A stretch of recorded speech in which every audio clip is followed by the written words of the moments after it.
Another episode of the Bastards of Boston Baseball. The Red Sox get off the losing schneid. They finally beat the Minnesota Twins tonight, 8-5. Much less dramatic than last night. No hailstorms, no crazy weather, just a good offensive output. Lucas Giolito did his job, pitched very well. Jorge Alcala tried to make things interesting at the end, but luckily it was not enough for the Twins. Too little, too late. So Red Sox come away with the win. I'm your host, Jason Kelly. I'm here with Terry Cushman. Terry, I think after last night with the delay and the awful loss, and afterwards, and Jordan Hicks kind of just blowing that game last night, we were all very frustrated. This felt more like what it should have been: the Red Sox beating a team that they are capable of beating and that they should beat. Well, the offense definitely put up a lot of runs to, I don't know. I don't want to say sabotage proof the game from the bullpen because, like you said, Alcala tried, and but 8 runs was enough. I think it was 8-5 in the end, something like that. And yeah, you got a bounce back start from Giolito. Trevor Story had been quiet as of late, hit a 2-run homer, then had another big hit later on. Rafaela, again, been pretty quiet since after the All-Star break, hits a triple early on. That kind of got the party started. I think Roman Anthony drove him in. Anthony's hitting pretty well out of that leadoff spot. I wasn't crazy about him being there, but it's working. So is what it is. And then, of course, Giolito hadn't looked stellar and didn't really look good in the first couple innings, but then finally settled in. Only struck out 5. Changeup was really nasty, was getting a lot of soft contact, a lot of pop-ups, and looked a lot better. Yeah, I thought it was a really solid outing from him, and I'm surprised he only had 5 strikeouts because you're right, that changeup was really working for him tonight.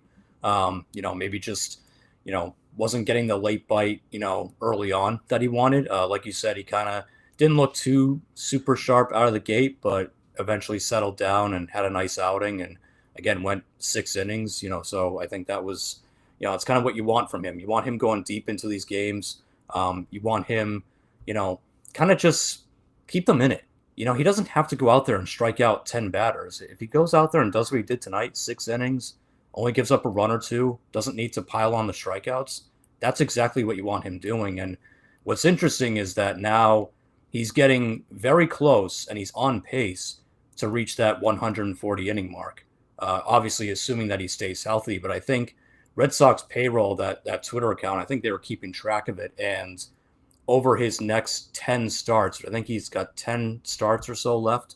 If he only pitches 5 innings, he'll clear the 140 mark if he averages that over his next 10 starts. So, and for those who don't know, Giolito's contract is interesting because if he doesn't reach 140 innings, it's a $14 million club option for next year. If he does get to 140 or more, it becomes a $19 million mutual option, so both player and club, which could be interesting because he might decline his part, especially if the numbers look good. So I guess, Terry, what I'm wondering is, do you want him getting the 140? Like, are you kind of, is that what you want, or would you rather him not quite get there? Would you rather Red Sox kind of manage it in a way that he's back here potentially on a club option, but only for 14 million? I don't think there's any way in the world that Craig Breslow can manipulate his starts to get that $14 million affordable option and come out of this looking like the good guy. Come out of this looking like he's an executive that players want to sign for.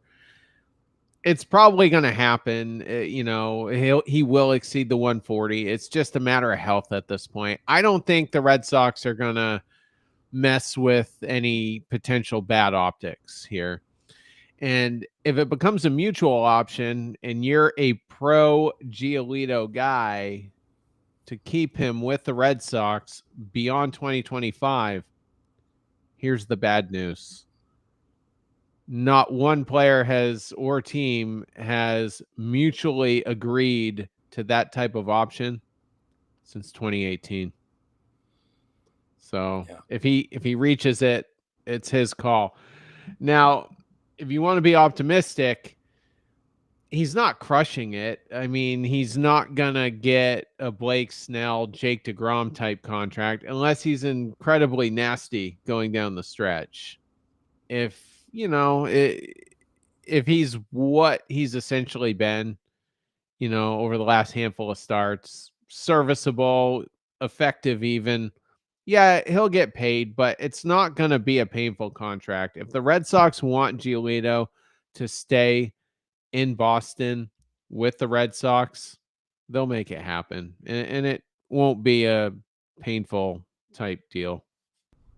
I agree. Yeah, I think at this point, because they're a contending team, and because we hope after the deadline going forward that they'll be contending for that wild card spot. You can't mess with his innings. If they were in the tank, they could just shut him down in September and say, "Oh well, we're not competing anyway, so but we want to build our rotation for next year." Kind of, we've seen bad teams do that before, especially with young pitchers that they want to protect, but I think because they're contending and he's now, your third best starter, they've got to keep him going and they got to just let him pitch as however deep he wants to go into these games.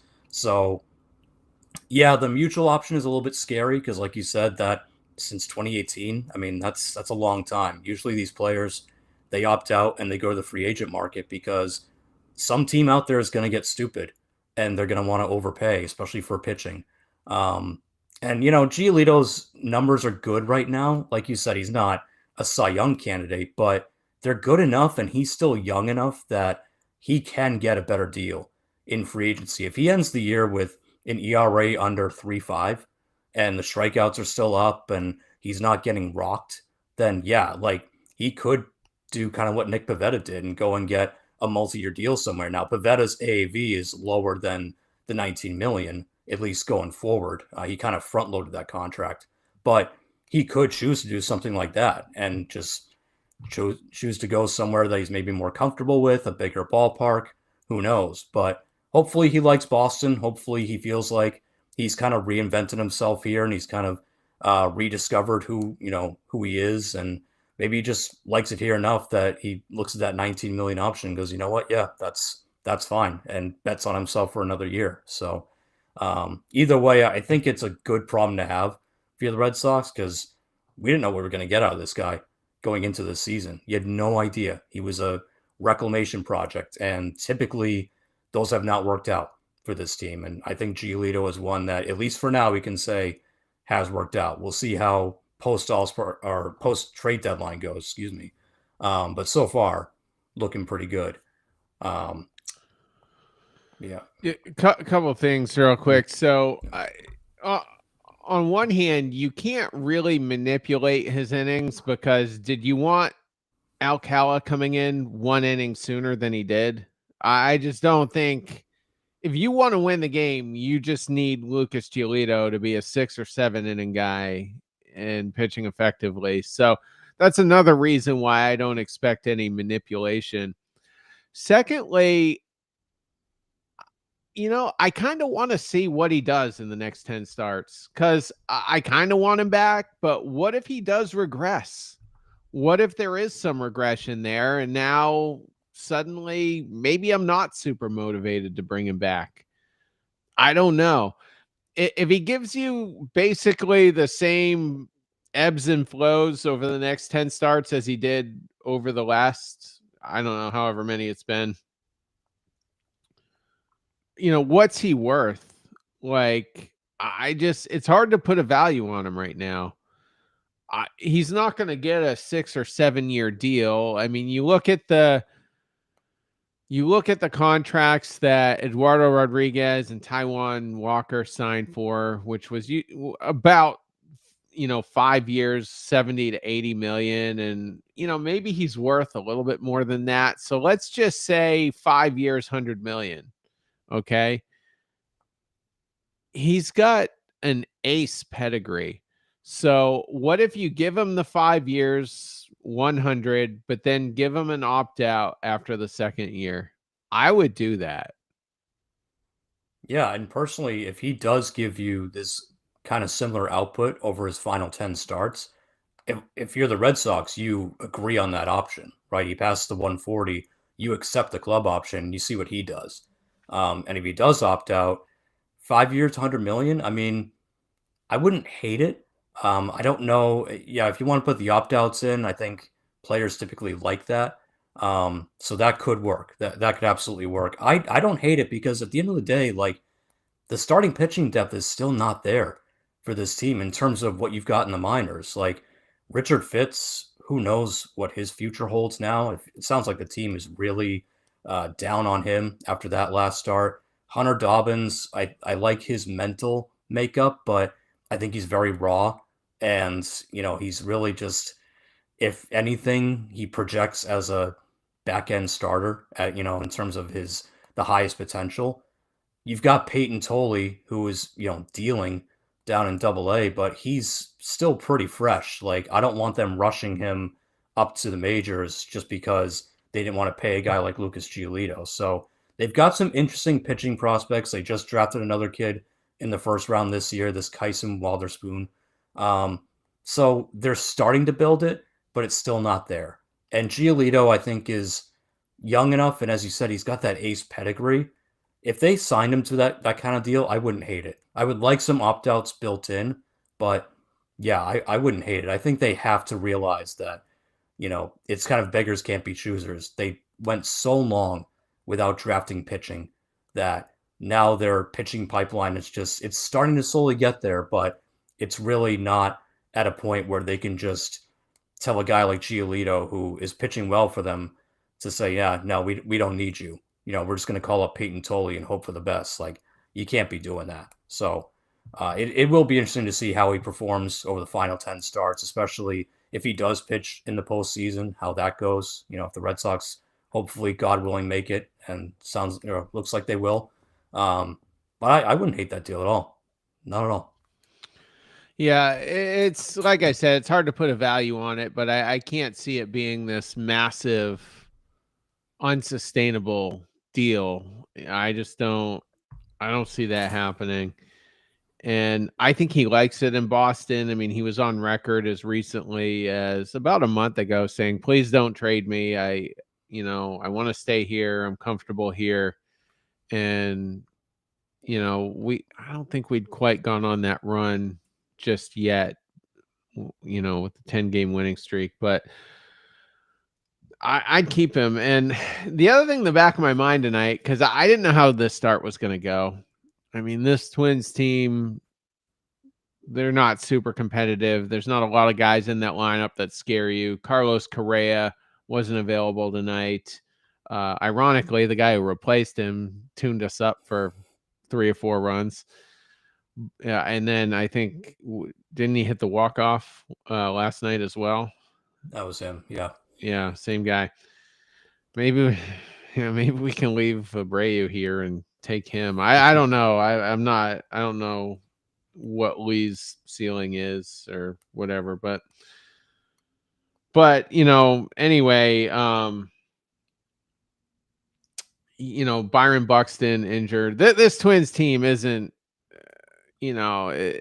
It's definitely a series that we were looking at as at least 2 out of 3, and that's probably what it's going to be. And they had a bullpen game tonight because they traded today's starter yesterday, Chris Paddock, to the Tigers.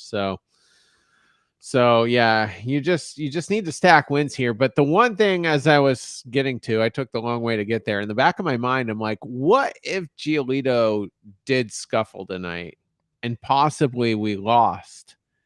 Does that increase Breslow's urgency to get that other arm?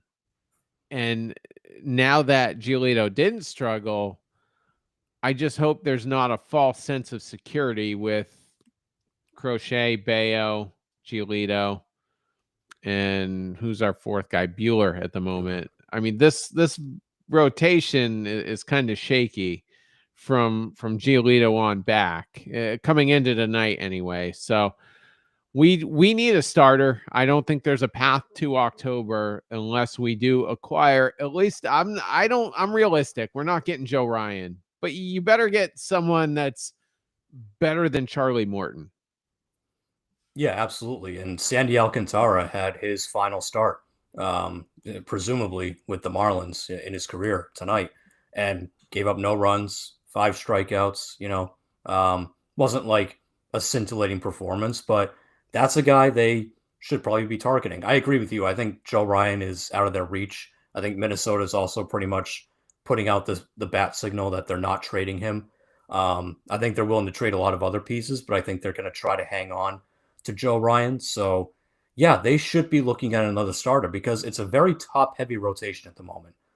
Crochet, Bayo, Giolito, you feel pretty good about. But even as we talked about, Giolito, he could have scuffled tonight. And he does have starts like that where, gives up a couple of bombs early and all of a sudden you're down 4-0. So, really, if you think about it, you feel really good about Crochet. You feel pretty good about Bayo because, as you've mentioned before, he's typically a good second half pitcher to begin with. He feels like he's really turned a corner here where he's throwing his fastball more and he's striking more guys out. And then Giolito feels like he's stabilized, but again, he can have that odd hiccup where he just gets tuned up early and, the offense can't fight back. I don't think anyone should feel great about Walker Buehler right now with the velocity down. He's not striking guys out. He's putting too many guys on base. He's getting hit hard. I don't feel confident in that. And then your number 5 spot is completely up in the air because we all thought Richard Fitz would be the guy to kind of claim that role. And I think the team wants no part of him starting games at the major league level for the foreseeable future. They were very quick to send him back down after that last start. I think they were very disappointed in what they saw. So, yeah, I agree. This team needs a starter. Doesn't have to be frontline, doesn't have to be ace. But if you add a guy like Alcantara to this rotation, all of a sudden, you get into the playoffs, you've got 4 pitchers that you feel pretty good putting out there. Crochet, Bayo, Giolito, Alcantara. Those are 4 guys you can run out there. You're not putting too much stress on Crochet, having to pitch him every, 3 days if you do make it to a divisional series or a championship series. I think that would be huge for them. And I think Alcantara wouldn't be too expensive. Yeah, you're going to have to give up some prospects, but we're not talking the password. We're not talking Christian Campbell. We're talking probably one of your thousands of shortstops, maybe one of your pitching prospects, because typically when you trade for a pitcher, teams want pitching back. So maybe a guy like, was it Brandon Clark, who kind of emerged this year? Maybe that's the guy that goes back, but it's not going to be anything that's too painful. So I agree. I think starting pitching is absolutely on the table and should be high on their priority list. Yeah, Alcantara wasn't super great today. Went 5 innings, walked 3, and my only concern with him is that Andrew Bailey, typically he doesn't fix guys fast. Typically there's an adjustment period, and I just don't know if Alcantara is really a move for 2025. But who knows? I mean, that Harrison kid, I mean, they're trying to add a sinker apparently, and that's not materializing, and we're not hearing any momentum about him possibly coming up. And the guy who replaced Fitz is Cooper Criswell, who not quite the same guy he was last year. So I don't know. And here's my theory. We're $7 million above the luxury tax. We offloaded Devers' contract to get there. You kind of offset that a little bit by taking on the $11 million a year that Jordan Hicks is owed for 2 more years beyond this, plus whatever was prorated So that would have been over half since it was in the month of June when we acquired him. So we're 7 million over the tax. And I really believe that Craig Breslow's ultimate goal here is to try to add to some degree while also getting under the tax. And I'm doing the math in my head. It's hard to get there. Let's say you trade Bueller. That's not going to happen, but he's got a contract that you'd love to trade because it's 18 million a year. And with 2 months left to go in the season, he's only owed about a third of that remaining money. So that's $6 million. So that alone doesn't even get you under because now you're still a million over. So you have to find another way to do it. Now let's put Trevor Story in there. That would be, I'm terrible at math, $7.25 million over the next. So that about does it. You know, I don't know if there's a world where you could do that.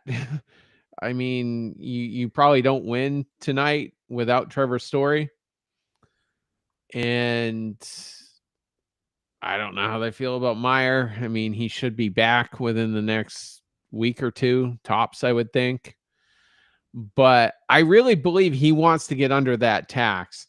And I think the guy you and I want the most, and perhaps other guys on the crew agree with us, is Eugenio Suarez. I'll check the box to see where he played tonight. Interestingly, he did play first base on last Friday, which I think is when he hurt his thumb on that hit by pitch. He's since been cleared today. Everything looked clean. But let's just say Eugenio Suarez. What's stopping us at this point? Who is our competition? The Yankees just went and got Ryan McMahon, so they are out. The only other team I've heard connected to Suarez, well, I guess two teams. The one that seems to covet him the most is the Seattle Mariners. And then I think I've heard the Phillies in there. Yep. They, for some reason they just don't want to commit to Alex Bohm. He had a great season last year. Last I checked, I mean, he wasn't quite as good this year, but I just don't. I mean, if Breslow was serious about an upgrade, what's stopping him from getting a guy like Suarez? And I think he's so obsessed with getting below that luxury tax threshold. And that would be a shame. And I just looked it up. Suarez did not play tonight. So I think Arizona is still protecting him after he got hit by a pitch the other night. Got hit in the hand. So they're obviously protecting him until the deadline. But he did play first a couple of nights ago. So obviously I think that's his way and the Diamondbacks' way of showing other teams that he will play first. He can play first. I would love for them to go get him. I hope the luxury tax isn't really factoring in here because you're right. Like just doing the math, it'd have to be Trevor Story. I don't know who else you can unload. You already unloaded your biggest contract, and you're still 7 million over. So it would have to be Trevor Story. And at this point, it's funny. Like a month and a half ago, our entire crew was ready to DFA him. Now I don't think you can because the problem is Myers got this wrist injury. I don't know how bad it is, but wrist injuries are always weird because yeah, it can heal and he can feel really good, and then he goes and takes a swing, and the reverberation from hitting the ball, his wrist feels weird, and they have to shut him down for another couple of days, or he can't throw the ball properly, or whatever, he can't grip the ball properly. I also don't think that the organization is over the moon about Meyer at the moment. I think they would honestly, I think Cora would prefer that Trevor Story be the everyday shortstop rather than trading him and having Marcelo Meyer do it. Meyer's been good in flashes. His defense has been phenomenal. The bat has been pretty inconsistent, and there are times where he looks a little bit lost out there. So, yeah, in order to get under the luxury tax, Trevor Story's got to be the guy, or some combo of him and Bueller. But nobody wants Bueller. Trevor Story, there might be teams that want him at this point. He's at least shown that he's kind of the Trevor Story of old. Yeah, he's going to strike out a lot, but the pop is still there. And his defense has vastly improved this year. at the shortstop position than, compared to what it was last year, after the injury. So I just don't see how they can do it. And that's why I think, this deadline, I think you're going to see a lot of very small moves. There was a report tonight from Ken Rosenthal that the Red Sox are in quote unquote stealth mode, that a lot of rival executives say they haven't heard a peep, have no idea what the Red Sox are doing. I think they're just trying to find a minor move that will help them, but won't cost them too much in terms of money or prospects. I think you're looking at a seventh inning reliever, maybe a backup catcher, and that might be it. I'm not even sure they're going to get a starting pitcher. If they do, maybe it's a guy like Merrill Kelly, like who's not bad, but who'd you rather have, like Joe Ryan or Merrill Kelly? I mean, that's a no-brainer, right? I think you're looking at that kind of deadline because, yeah, I agree. I don't think they want to go too much further over the luxury tax. Not sure they can get under it, but they definitely don't want to take on too much money, and they definitely don't want to give up too many prospects. So I think we're headed for a very quiet trade deadline, unfortunately. Just looking at Merrill Kelly, I mean, I would do it, honestly. I mean, just looking at his last 5 starts, 4 out of the 5 have been 2 earned runs or less. The 5th one in there was only 3 earned runs. He's gone at least 6 innings in 4 out of the 5 of those. He's got a 3.22 ERA on the season. He's going to be 37 years old in October. So, I mean, if we're still playing ball on October 14th, that's his birthday, then the stars aligned. But yeah, that I would consider that far and away better than a Charlie Morton type guy. So if we were to get a guy like him, okay, all right, fine. Breslow did his job as far as I'm concerned. But if you can't realistically get under the tax, like I suspect he's trying to do, then you've got a long way to go to get over that next tax threshold. So you've got room to run within the current threshold. Yet you're going to go over it. You're going to go over it for the year if you add someone, but again, you're only taking on 1/3 of the money. And in the case of Merrill Kelly, that's $8 million. That's not going to send you into the next tax threshold. So I just don't think you can sit here and do nothing. We caught the Dodgers at the right time. The Twins are who they are. We've got the Royals coming up. They just added Randall Grichuk, ironically, the guy that we we were scared to death we were going to get instead of Bregman. And because he mashes lefties, and thank goodness that didn't happen. He's been extremely mediocre all year. I'm just trying to see where the Royals are for today. They won today. They're still 2 games under 500 though. That's insane. But they're not. The Royals aren't selling. That's who we are about to face. They did try to get Jarren Duran from us. We don't know what names were included in that, but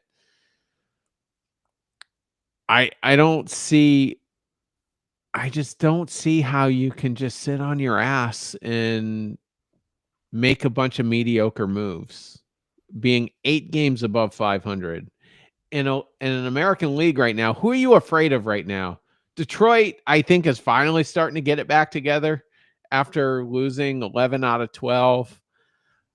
The Astros are just good like they always are, and they're on their like 4th different manager, 3rd different GM, and they're just good every year. They make the playoffs. They're automatically in the month of October. It seems like they couldn't miss if they tried. Meanwhile, the Red Sox in the 3 wild card team era have never even made the playoffs so far. With 6 teams getting in the American League, the Red Sox have never made it.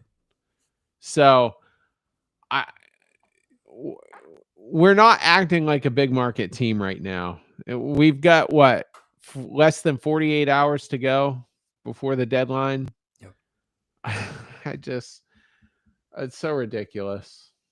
And that, someone in the chat, said it perfectly. It's like, why are you waiting? You don't have to wait till actual deadline day. You can make a move now. I mean, and there are small moves you could have made. I mean, we talked last night about Danny Jansen getting traded to Milwaukee. The Red Sox could use a backup catcher. And, I think people misunderstand. Like, they say, well, what are you going to do with Connor Wong? Connor Wong has minor league options left. Send him down to AAA. Let him be the everyday catcher down there, see if he can figure it out. He's still, under team control. So, you know, let him figure it out and bring him back next year. But you can't have Narvaez catching, 5 out of 7 days or 6 out of 7 days. It's just not sustainable. And I do think that, we keep seeing these weird moments where the ball just pops out of his mitt. He doesn't catch it properly. And it's kind of cost you a couple runs at times. I think that's just fatigue. It's mental and physical fatigue. The guy's he's never caught this much in his career. So that's an easy move you can make right now. Just go find some crappy team that's got a decent catcher or even a decent backup catcher and make that deal. You don't have to go get, I know we talked about the trade last night, the potential trade of like going to get Wilson Contreras from the Cardinals. Like, yeah, that'd be fun. You don't need him though. You don't need to get an all-star catcher. Just go get, a Sandy Leon type. Like, go get someone like that who's at least, somewhat productive as a backup catcher. I don't know why they're waiting, and the fact that they are waiting leads me to believe that it's going to be a very quiet deadline for the Red Sox. I don't see any major moves on the horizon. You want to throw up in your mouth right now? Since May 30th, Quinn Priester is 9-0 with a 2.60 ERA. That's over 11 starts. He's 9-0 in those 11 starts. The other 2 starts, the Brewers won anyway. Brewers are 11-0 since May 30th with Quinn Priester starting. We had him, and what did we got? What, a compensation pick or something like that? Yeah, we got a young outfielder too, this Yoferi Rodriguez, who apparently is like a bad. phenom. Yeah. Oh, is he? Well, the Brewers people were saying he was like a phenom. Like, oh, I can't believe they gave up Yoferi for this guy. But I don't know. He's like 19. We have no idea. Last I checked, he wasn't doing well. But if he's 19, who knows? Yeah, Ronald Acuna is in a walking boot apparently, so, and he's on the injured list. Yeah, I was just looking through headlines here. What about, I don't think this is a steep price, but what if you send Wilyer Abreu to the Tampa Bay Rays with a mid-level guy, let their nerds find someone in our top 20 that they like, and then get Yandy Diaz? I don't hate it. I think it does. The problem is like that solves your first base problem, but it also takes away from your strong outfield. Because now, again, Yoshida has to DH. He can't play the field. So now you've got to go find someone to replace Willier in the outfield. I kind of like the combo right now of, Willier in right, Cedon in center, Duran in left with Anthony kind of DHing and mixing in. Now, if Anthony becomes your permanent right fielder, okay. I mean, that's fine. Yeah, it's not a bad idea, and I think it makes the most sense from Tampa's point of view because yeah, they want to sell Diaz, but they're still a young team. Like they want to build around Caminero there. So, and they've still got some young talent, guys like Brandon Lau, who are still really good. So that would make sense. It would be a little bit painful, but that's kind of the price you have to pay. And as I said on the podcast last night, I like the Diaz trade because he's under contract for next year, or he has, I think, an option for next year, and that gives you insurance for Tristan Casas, who is at this point, I'm sorry, officially an injury-prone player. You cannot rely on Tristan Casas to play a full season at first base. He had a devastating leg injury We have no idea how he's going to be when he comes back from that. He may not be the same player ever again. And he may not be able to play first base right away. He might have to DH because, again, he had a horrible leg injury. So I like the Diaz move for that. It gives you insurance for next year as well. Giving up Willier would hurt, but at the same time, I think you're looking at a guy who's just extremely streaky. And, this lineup is full of streaky hitters apart from Bregman. Like, they're all streaky. Yandy Diaz is not streaky. He's a pretty consistent hitter. He has been throughout his whole career.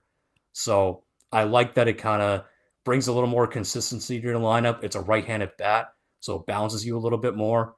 And again, you get that first base insurance for next year. I would definitely consider it. So Masataka Yoshida has had 41 at-bats, tiny sample size, 9 hits, so he's hitting 220. He's drawn, has he? Yeah, he's had to have drawn at least one walk. Let me go to baseball. Wow, he has not walked one I was time. just going to say, I don't think he has. Yeah. Okay. So here's my angle with Diaz. Yoshida isn't on the ball club next year. If you're getting Diaz, he's controllable for 2 more years beyond this. He becomes your DH, and then you readdress your first base position over the winter. Christian Campbell has had a pretty good week and did hit a home run, I think, yesterday. So I don't know. He seems like he's a major head case, unfortunately, but maybe he figures it out and he comes back and he ends up being, the guy that we hoped. Cedon got off to a slow start with his extension, but has had a very good year. So we'll see, but I just don't think Yoshida is part of the long term, anymore. So, but getting back to Breslow here, he's got to show us something. He's gotten fleeced on a lot of trades. I mean, the Chris Sale trade was bad. The Devers trade is looking worse as we go.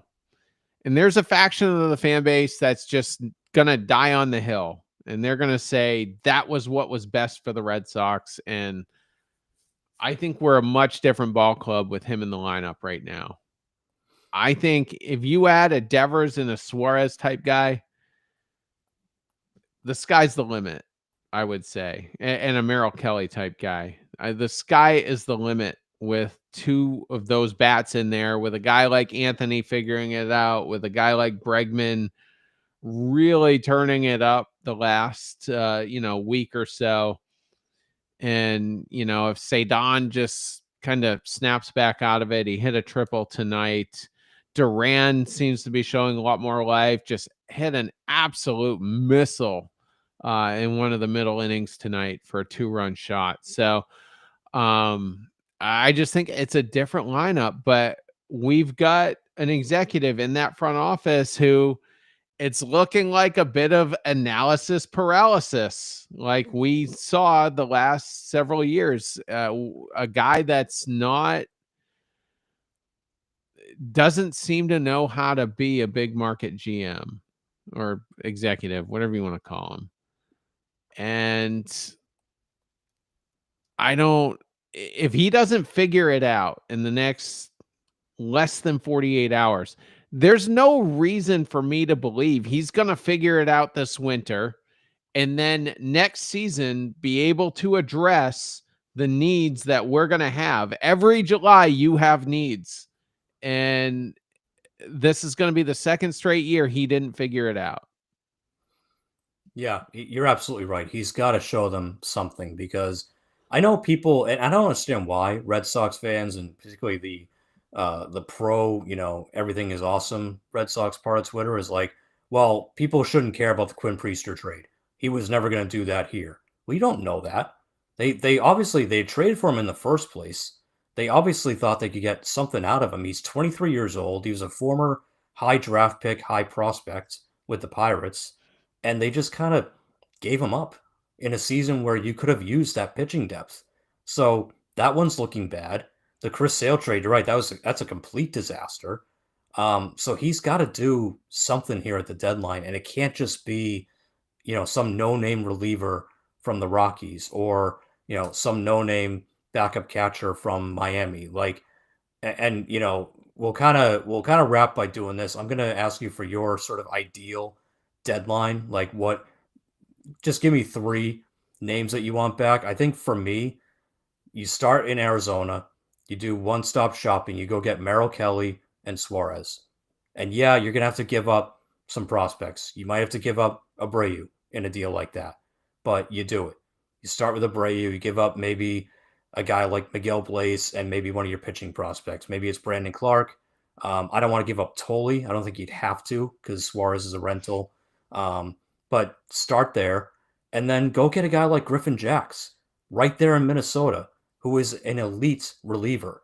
Because I think we saw tonight between Justin Wilson and Jorge Alcala, you need another guy in that pen. We know Slayton is coming back at some point, but he's been kind of injury prone here too, so you can't really depend on him. It can't just be Chapman and Whitlock going forward. You need a third guy to spell those two. So for me, it's Merrill Kelly, Eugenio Suarez, Griffin Jacks. If he's able to do that, that would be ideal for me. I mean, it's hard to argue with those three names. My absolute number one guy is Eugenio Suarez. I mean, Fenway Park is built for him. And, you wanted Teoscar Hernandez all winter long. Well, he's Teoscar Hernandez and maybe better. I think he's going to strike out a little bit less than Teoscar. Both of them, are on the higher end anyway, but that's the difference maker. That's the electric factory that would fire up this offense, that would fire up Rafaela, that might fire up Trevor Story. And I would do it. I would absolutely do it. And if you're not comfortable with him at first base, buy Massa, fake IL him for now or do whatever you want. But he's the guy. And then I don't know. The pitching market is broad. I mean, there was a guy on the Angels who we weren't talking about him, but he was getting floated out on social media. I'm not going to look him up now, but he had an ERA in the mid threes. I wasn't that familiar with him. It could be someone that's unforeseen, and I'm okay as long as it's a guy that's going to go out there and give us a chance to win. And I've said in the last few shows, in 2018, we knew we needed a starter. We didn't know who it was going to be. And I remember that was back when it was just Jeremy and I. And I said, it's probably going to be someone not on our radar. And nobody was talking about Nathan Eovaldi. He was the under the radar guy. So that's about what we need. And I'm not as pessimistic with the bullpen as you are. I mean, you could be right. Going into last night, I was cautiously optimistic that they could utilize Hicks in the 7th inning or so, or in an 8th inning when, Whitlock's not available because maybe he pitched 2 nights in a row. But I think Whitlock and Chapman are as good of an 8th and 9th inning guy as you're going to get. I really like Chris Murphy. He did have one bad outing where he gave up 3 solo shots. Oh, well. He's bounced back fine since then. I think Weissert and Bernardino are finally catching their second wind. I think Cora's being a little bit smarter. You only need those two in the 6th or 7th inning situationally. So I'm gaining a little bit of confidence there. Alcala's been up and down and mostly down in the last few outings, but if we get a reliever, fine. You desperately need a starter, and Suarez is my guy. If it ends up being Diaz, that's fine too. He's hitting well over 300 at Fenway, but not a lot of home runs. So he's a professional hitter, and that's what you're getting. But I really want Suarez, and I would extend Suarez. If he ends up being the guy, I'd give him the Christian Walker deal. 3 years, 60 million. He's going to be 34 soon, but that's fine. He can play first. He can DH. And hey, who's to say? Who's to say Bregman's coming back for sure? So he can play third if you have to. So that's the impact guy. That's the big market move. If Dave Dombrowski was in this front office, his ass would have been here 2 days ago. He would have went and got him. So I'm tired of this pity patter that's going on in that front office with an executive that just doesn't know how to do it. Craig Breslow is not like any of the executives before him, except for maybe Bloom in a lot of ways. And that's what I want to see. Yeah, I agree. And your point about Bregman is a good one because a lot of people are kind of poo-pooing the Suarez idea because, well, okay, like, is he going to play first base forever? Like, what if he doesn't want to do it going forward? Well, you don't know if Bregman's going to be here next year. So, that's the other thing. As much as Yandy Diaz would be insurance for Casas, Eugenio Suarez would be insurance for both Casas and Bregman, depending on what happens there. So, I agree. He's the ideal candidate. I wish they would be aggressive, be more like Dombrowski and go get him. We'll see. I have a lot of doubts as to Breslow's aptitude to do it, but also his desire to do it. I think you're going to see a lot of minor stuff, but hey, we've been pleasantly surprised before, so let's hope we're pleasantly surprised again. But we will find out in less than 48 hours what the Red Sox decide to do, how aggressive they decide to be. We will be on the air for that trade deadline special coming up Thursday night. We'll be back on tomorrow at some point after the game. It's an afternoon game tomorrow, right? 1:10. Yeah, I'm pulling up the probables right now. Brian Bayo is going for us versus Zebby Matthews. I'm pulling up his last 3 starts. 2 out of his last 3 have actually been really good. He has an ERA near 5, but 6 innings scoreless against the Washington Nationals, struck out 7. Not that we didn't tune them up. Ironically, the Rockies before them tuned him up for 5 earned runs. He struck out 6, and then he went 5 innings of 1-run ball against the Athletics, who do have a pretty formidable offense. So I don't know what to expect tomorrow. I mean, if the Red Sox sleepwalk their way into it, who knows?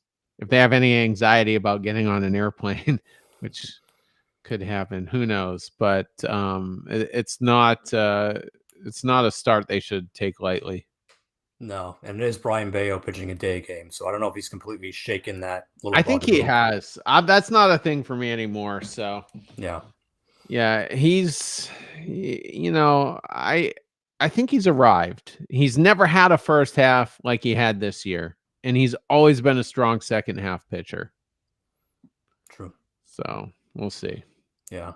So hopefully a favorable matchup for them tomorrow. We'll see what happens. But anyway, we'll be back on tomorrow after that. And obviously Thursday, we got you covered for everything involving the trade deadline. Hopefully we get some home runs on that day in terms of deals, but we'll see. Until then, everyone enjoy the